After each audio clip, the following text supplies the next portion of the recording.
Welcome to Talkin Maine with the Bowtie Boy. I'm Tom Saviello. I have my special friend, Jared Golden. Jared, how are you? What's going on, Are you a Tom? congressman or something? Just Jared, right? Oh, just Jared. Well, you've always been just Jared. Just to me. Jared You know, with you. as we start, one of the things I want to quickly talk to the public about, Jared's come on as our congressman to share with us in the show, but something I was made aware of yesterday that I did not know. And I was, as someone who served in the service and know so many veterans out there, that you were instrumental in helping, and that was to keeping the Bingham facility open. 250 veterans up there would have been impacted. And yesterday I had a doctor come into my office who works at the VA at Togus, and he told me that. And he wanted me to make sure that publicly I told you thank you. So what happened up there? What's that about? It's just the VA that was looking to reduce services, Tom. You know, they're obviously it's remote. It's very rural out there. You know, they look at market assessments of population size, and they just think, well, you know, move the services to more of a population center. But I think it's actually the opposite. All the more reason why we should keep a service like that open. So we were happy to intervene and just really working with the delegation, just to let the VA know this is important to us, it's important to Maine, and we want you to keep it open. You don't win all of those fights, as you know, with agencies sometimes. If the law allows them to do something and they're really adamant about it, they'll try and move forward. But I think we put up just enough, you know, resistance and pressure to communicate to them that we thought they were making the wrong call, and in this case it was a bigger issue too with the other veterans thing, with a committee that got put together to realign stuff, and we're going to make some changes. You know, Congress, you got to be careful and try and read the laws. You know, they'll bring these bills forward out of a committee. Sometimes they're 70 pages, sometimes they're 1,000 pages, and you and your staff might only have, you know, hours.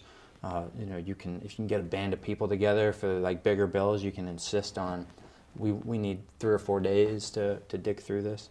But you know, you got to be careful because things get slid in. There was a good bill a number of years ago in the Congress called the Mission Act, where there were these long wait times for vets to get in to see a doctor. And in those areas where those long wait times were exceeding what was reasonable, what they said with the Mission Act was a veteran can go out to a community private doctor, and then the VA would reimburse that care to that private doctor. That's good to give veterans choice. But slid into that bill, Congress also created a commission, almost like a BRAC. Remember, you know, the whole BRAC commissions where the Air Force Limestone, base, the Air Force Base in Brunswick got closed. And I always think when you look at it like a BRAC type commission like that, it's usually not good for rural communities because they always just go off these, you know, numbers. Oh, there's not many veterans there. Close that one. Oh, you know, we'll build a new one in the big city. And that's exactly what this commission was recommending. They wanted to close down the Rumford Clinic, the Holton Clinic, the Fort Kent Clinic. They wanted to move the VA hospital from Augusta to Portland.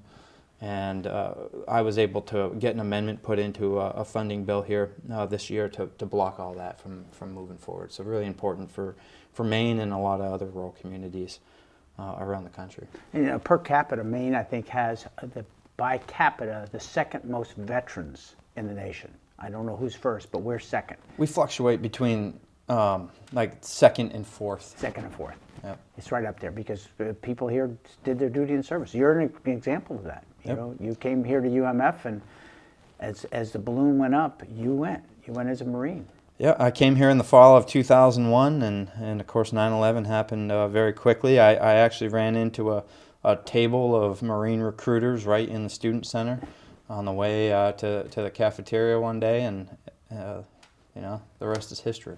How many years did you stay in? 4 years active duty, 02 to 06, deployments to Afghanistan and Iraq. I was in the infantry, 3rd Battalion, 6 Marines, and when I got out, I came back to Maine to finish my education. Of course, then I had VA education benefits, but I also continued to do some reserve drill time with the 125th.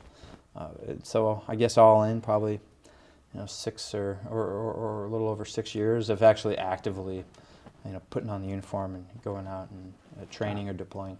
Thank you for your service. So One of the other things you're doing a good job is trying to protect our lobster industry. I mean, what's going on is crazy. Now, I'm a lobster fan. I don't eat it. Rather, it's nice, but I always get hungry the next day or 5 minutes later. But there's a real threat out there, and you've been very active in that. Particularly, there's this Monterey aquarium that has tried to step up to say lobsters are bad and this whole fishing industry is bad, and you've actually taken some action to try to block them from doing what they need to do or penalize them appropriately. Yeah, Seafood Watch, which is housed by the Monterey Bay Aquarium, has red listed Maine lobster as not a sustainable fishery. Of course, the opposite is true. Our lobster fishery is self-regulating. As you know, they practice sustainable practices. They throw back, smaller lobsters. They throw back, big guys. Exactly. They're not taking lobsters that are, in reproductive phases. Very, very sustainable fishery. What I think is happening actually is Seafood Watch is kind of what you call a pay-to-play entity. A big, let's say, industry or a chain of restaurants or someone can give them big donations, etc., and ask them to, do an audit or a review. Like, is this a sustainable, source of seafood? And what do you think the answer is if they're throwing, money at that entity?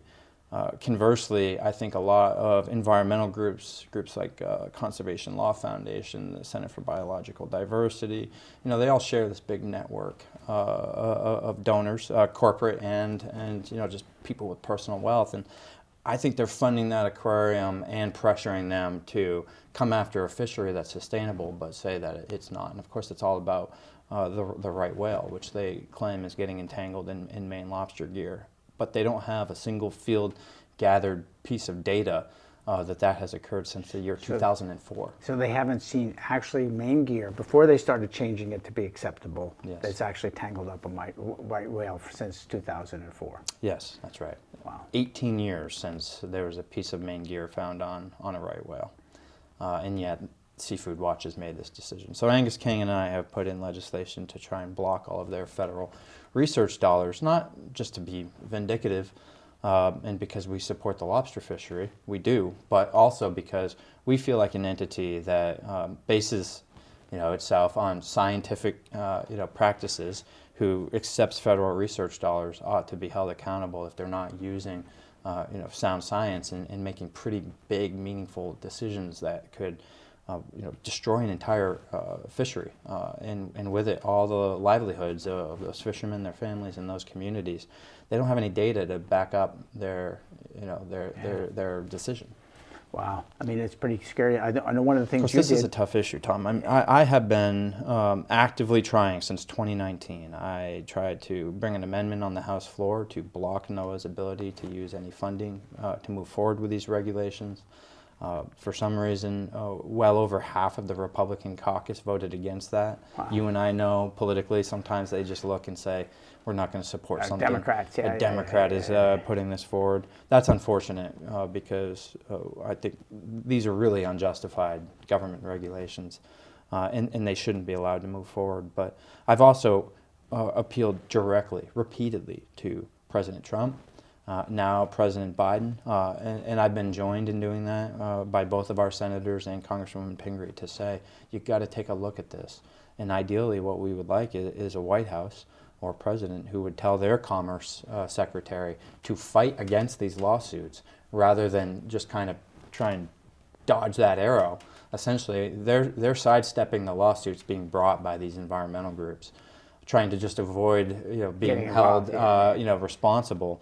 And when these lawsuits move forward successfully, what happens is they're forced to regulate a fishery that they know isn't the source of the problem. But they won't, defend it in court. So I think we got to put pressure on them to fight back against this, because it will never end. These groups, some of them, like the Humane Society or PETA, they just want the lobster fishery shut down. It's not even about the whale for them. Yeah, and keep in mind, though, in Franklin County, you're safe here because PETA stands for People Eating Tasty Animals. So, but there was a big rally in Portland that you were very active in. It was a bipartisan rally. I think that's important because there was a message that you were sending there about the state's involvement. Yeah, the Maine Lobster Association has taken the lead on fighting back against some of these lawsuits brought by groups like, I mentioned, the Conservation Law Foundation. At other times, a different lobster group, the Maine Lobster Union, has been the lead in fighting back in the courts.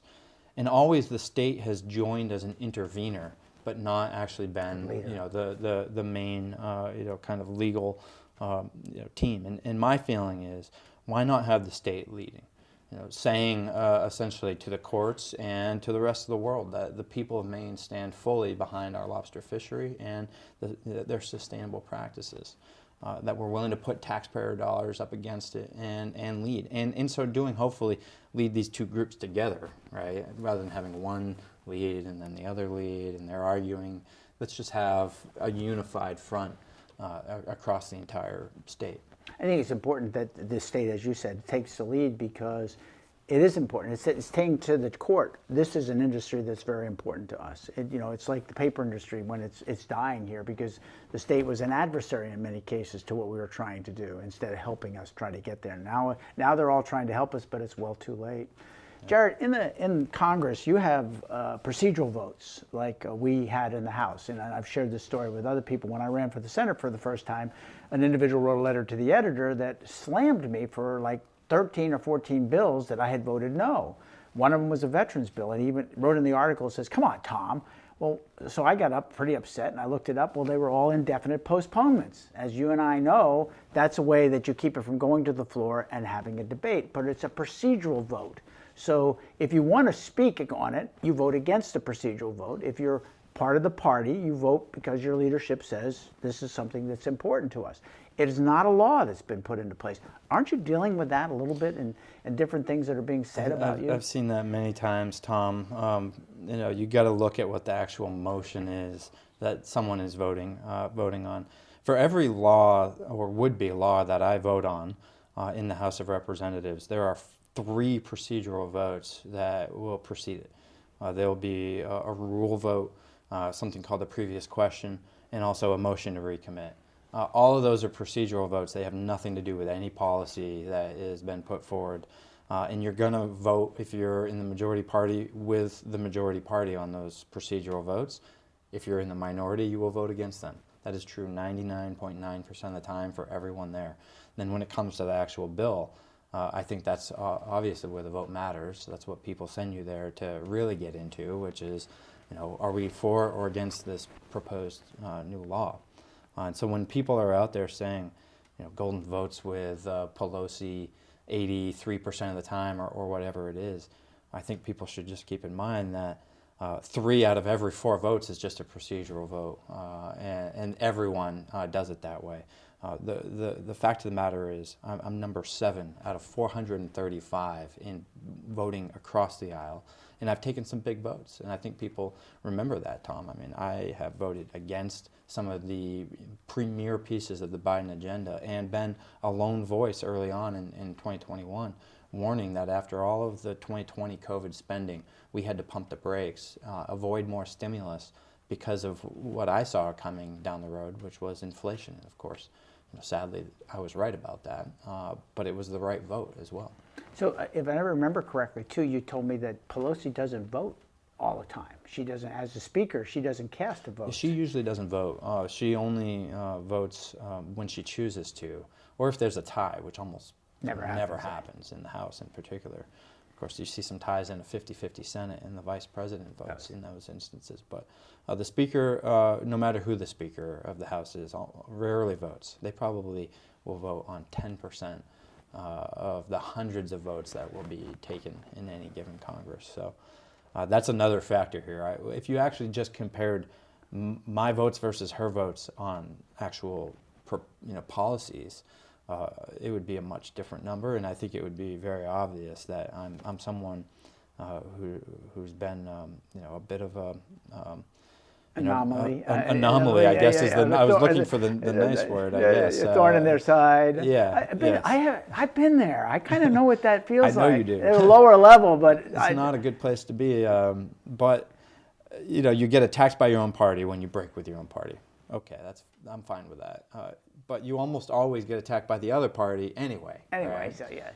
And so I've heard people say if you stand in the middle of the road in politics, you're just going to get run over. But I've actually just put up my confidence in my constituents that they are smart people, that they can see through all of these negative ads and misleading information, and hopefully get a sense for who I am as a person, Tom. And at the end of the day, I think every election should come down to values and trust. I would sooner have a Republican of high value in office than a Democrat of low moral judgment. And that's just more important to me than the D or the R behind the name. Of course, I am a member of the Democratic Party, but I've voted for Republicans before in the past, and I know you've voted for people from all walks of life. Yeah, and back in the day when I was in the Senate, they actually had something called the Sunshine Committee, and it was something nationwide. They went into every legislature and they looked at their votes, and they decided who had the most influence on a vote, and then who was the most bipartisan. And they had an X and Y axis, and the closer you were to zero, the closer you to were somebody that was truly bipartisan. Well, on the influential votes, the only person who beat me was Troy Jackson, and Troy Jackson at the time was the majority leader. Yeah. And on the bipartisan, the only person who beat me was Dick Woodbury, and he was the independent. Other than that, I was second in both places. So it's much appreciated, because that's where I think people care that you're thinking. You're not being told how to vote, and I think most people knew. You couldn't tell me anyway, but I think you're the same way. I'm going to represent the constituents I have. One of the bills that there's been some controversy over is that you got IRS coming after me now. You've hired all these auditors, although, well, the money-wise, I'm sure that they're really after Andre, because he's worth more than $400,000, so we're sure he's going after him. But tell me a little bit about that. There's 87 of them, 87,000. They're going to be crawling around here in Farmington looking for us? Yeah, Tom, this is a sad example of the power of money and politics and all these misleading advertisements that are out there. Because I've heard a lot of people say, geez, Jared, I like the way you've done the job, but why would you vote for 87,000 IRS agents to, come after the middle class? That's what the ads say. It's completely false. None of it is true. I answered a question at a town hall up in Caribou just a week after that vote, and just told a gentleman, I'm not trying to be combative, but it's just not true. First of all, there's nothing in that bill that says anything about hiring any specific number of new agents. And by the way, there are agents, but there's also just customer service representatives. There's administrative people that work at the IRS. It's a big agency, but they have fallen behind since 2010. They've lost like a third of their workforce. Right now, over half of their workforce is going to be retirement eligible in the next 5 years. So they, like many places, are having workforce issues, and it shows. I've got thousands of constituents every year who can't get through to someone at the IRS. They turned in their tax return, they realized they made a mistake, they want to amend it. They've been waiting and waiting and waiting, they haven't heard back about the status of their taxes. They know they're owed an IRS return check, their tax returns, and yet it's been over a year and they haven't gotten it back. All these people are looking for good customer service from the IRS, and they're not getting it because they're so poorly resourced. They're answering 1 in 10 customer service calls right now, Tom. So giving them more money is the right thing to do for my constituents. That being said, the IRS commissioner who leads that agency was put there by the last president, President Trump. He's still in charge. And he has said under oath in front of the Congress that not 1 penny of that money will go towards auditing any household that makes less than $400,000 a year. We're really looking at the millionaires, the billionaire households, the big corporations like Nike, like the multinational corporations that make over $1 billion in profits per year. Like, that's where the money is. If you wanted to collect more revenue for the government without raising taxes, let's just get those big dogs to actually pay what they're supposed to pay, because we all know that they use good lawyers and expensive accountants to try and move their money around and avoid paying taxes. And that's really what this bill is trying to crack down on. And you told me that I think that for those businesses, you're just simply saying they should be paying 21%, which they're paying 0. Yeah, they used to pay like 35% corporate rate. And the Republican tax bill in, what was it, December of 2017, they lowered the corporate rate to 21%. They said this is going to be good for business. Now, of course, I think one of the things you got to watch with that tax bill is none of it was paid for. It was all deficit financed, about $5 trillion in deficit spending over the lifetime of that new law. So that's a problem. But that being said, these companies, ever since that law was passed, there's over 20 of them that haven't paid any taxes. So, when they came down to the 21%, they're paying zero. Nike is one of them. There's a whole list. They're all multinational corporations, and what we're saying is, let's just close the loophole so that you pay at least 15%. You should be paying 21, but you'll write this off, you'll write that off. There's some incentives in there to try and get you to make good investments for America, fine. But you shouldn't be able to write it all off such that you pay zero. These companies like Nike, how important to them is global security? In the United States, taxpayer funds, one of the largest, strongest, the best military in the world, and always out there, making sure that markets are open, that sea lanes don't get closed down by countries like China, and they're free riding on that security, underwriting, and they're not paying any taxes. Yeah, that makes a lot of sense. So what else have we got down there that I just don't follow as closely as these couple of things? Because these are things that are interesting, because being in, and we're not talking campaign stuff, but having watched the campaign stuff, it's so frustrating to me, either side, is that they extrapolate what the truth is. And so it's difficult to weed through them, because I've been there. I know enough of the truth to get really, really upset. Christine will tell you, I yell at the TV. I yell at the TV when my volunteers play football, and I yell at the TV at these commercials because I'm so sick of them. But what else are out there that people should know that you've been able to accomplish in Washington? Well, Tom, like I said, I'm proud of the tough positions I've taken where I've broken with my party. Because I've done what I thought was right. I said after 2020, we spent a lot of money responding to COVID. We got to slow down the spending. No more stimulus spending, and I stood by that. I voted against the American Rescue Plan. I voted against Build Back Better. That being said, I'm not just someone who's there saying no. I'm willing to work with people to do good work for the country. So we passed a necessary and historic investment in our nation's infrastructure. Something the business community and something that the American public has been calling for decades now. It's very evident out there when you're out and about that our infrastructure has been deteriorating. So we passed a $1 trillion infrastructure bill over 7 years. That was done in a completely bipartisan way, and I was a part of the group that helped develop that legislation. I worked with Senator Collins on that. We've passed in a bipartisan way something called the CHIPS and Science Act. Make your eyes glaze over if we get too deep into it, but I'll sum it up. Semiconductors and the manufacturing of them is critically important to manufacturing here in America and to our economy going forward, and we're completely dependent on foreign markets for that. So that bill is going to help bring semiconductor manufacturing back to America, which is key to the future of our economy. A very necessary step that's long overdue. And we've passed an energy bill written by Joe Manchin, which I also supported, that says we're not going to go down the road of just renewable and being hostile to fossil fuels. We're going to be all of the above, energy neutral, and incentivize the best investments for the country, for American energy independence and keeping it as affordable as possible. It's going to take time for those policies to set in, but we've actually done good work in the last year in a bipartisan way. It never gets talked about, yeah. right? In the it media, doesn't make headlines, on and it social doesn't sell media, papers, and it doesn't... whatever the controversy is where the two parties are fighting. When groups of us get together and pass good policy for the country, it's almost boring to these reporters and social media warriors.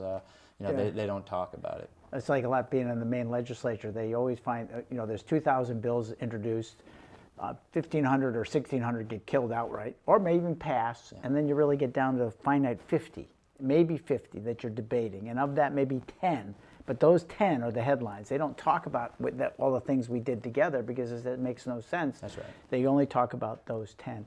Jared, as we get close to the end, I think really one of the things that have impressed me with what you've done is your little caucus. That I think you've come together, and I believe you've now found a Republican that joined with you. Talk a little bit about that as we close out. Yeah, the show. Problem Solvers Caucus is not necessarily well known. Most caucuses in politics are members of one party in a group together. Less common.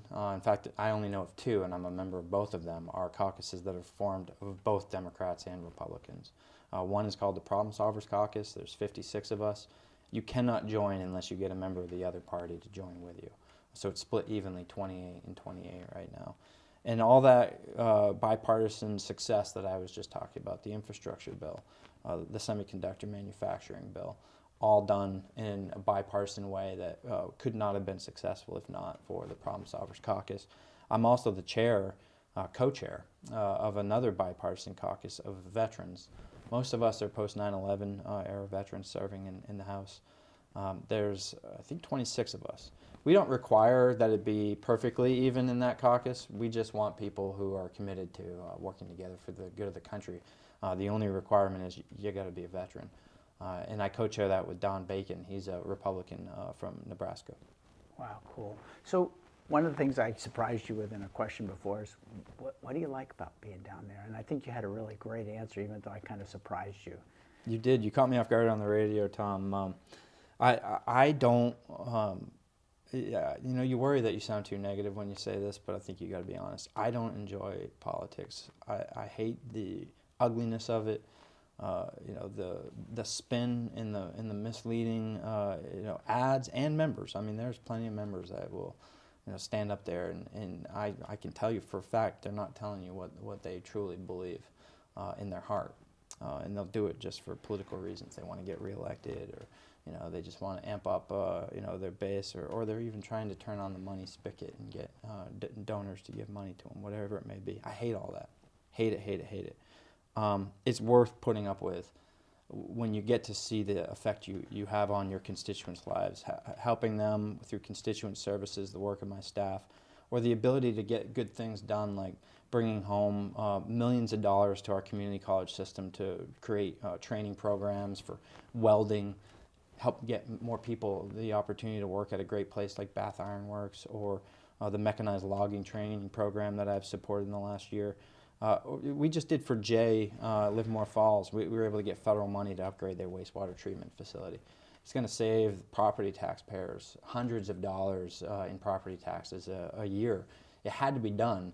You know, that's an issue no one thinks about until all of a sudden the wastewater's showing up where you don't want it, right?